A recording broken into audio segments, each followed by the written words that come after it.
अस्सलामुअलैकुम नाज़रीन, मेरा नाम है सैफुल अरशद और आप देख रहे हैं पाक न्यूज़। आज नाज़रीन, आज 14 अगस्त के हवाले से मुल्क भर में जो है यौम आज़ादी जोश खरोश से मनाई जा रही है। हर तरफ मिली नगमे, सर से वाली परचम और अवाम की जानिब से जो है वो रैलियाँ निकाली जा रही हैं। इस वक्त हम मौजूद है हज़ीर ज़रूरत चौक पर, जहाँ पर आवाम की जानिब से जो है मुल्क से इज़हार मोहब्बत के लिए एक रैली निकाली गई है। आए यहाँ पर रैली में मौजूद आवाम से 14 अगस्त के हवाले से आवाम से जानते हैं।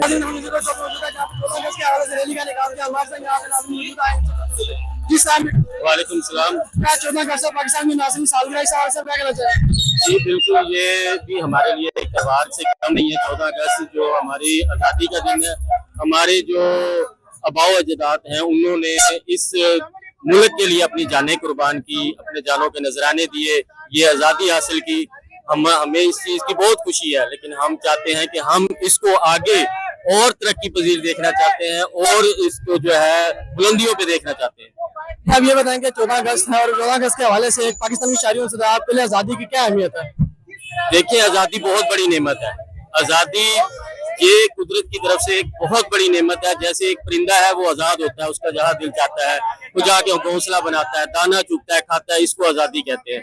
ये आज़ादी है, गुलामी से बेहतर मौत है।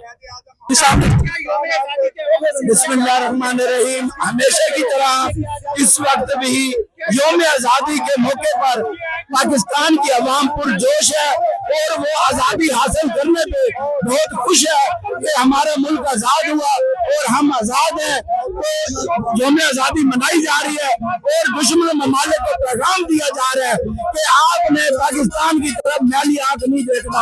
अगर देखेंगे तो आप भी आंखें निकाल देंगे। अवाम सीधे अपने दीवार की तरह अपने मुल्क की हिफाजत करना चाहते हैं। चला जाता है कि ये सब और मुस्लिम ममालिक भी एक है, ये किसी सूरत भी हार नहीं मानेंगे और ये हमें दफना कर दम लेंगे। तो उनके लिए ये हमारा पैगाम है कि हम एक है।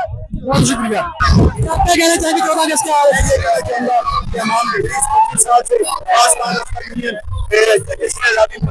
हर साल इजाफा होता है। आज समा देख रहे, ईद पे भी इतने लोग नहीं होते, इतने 79 साल गिरा पे और लोग करते हैं।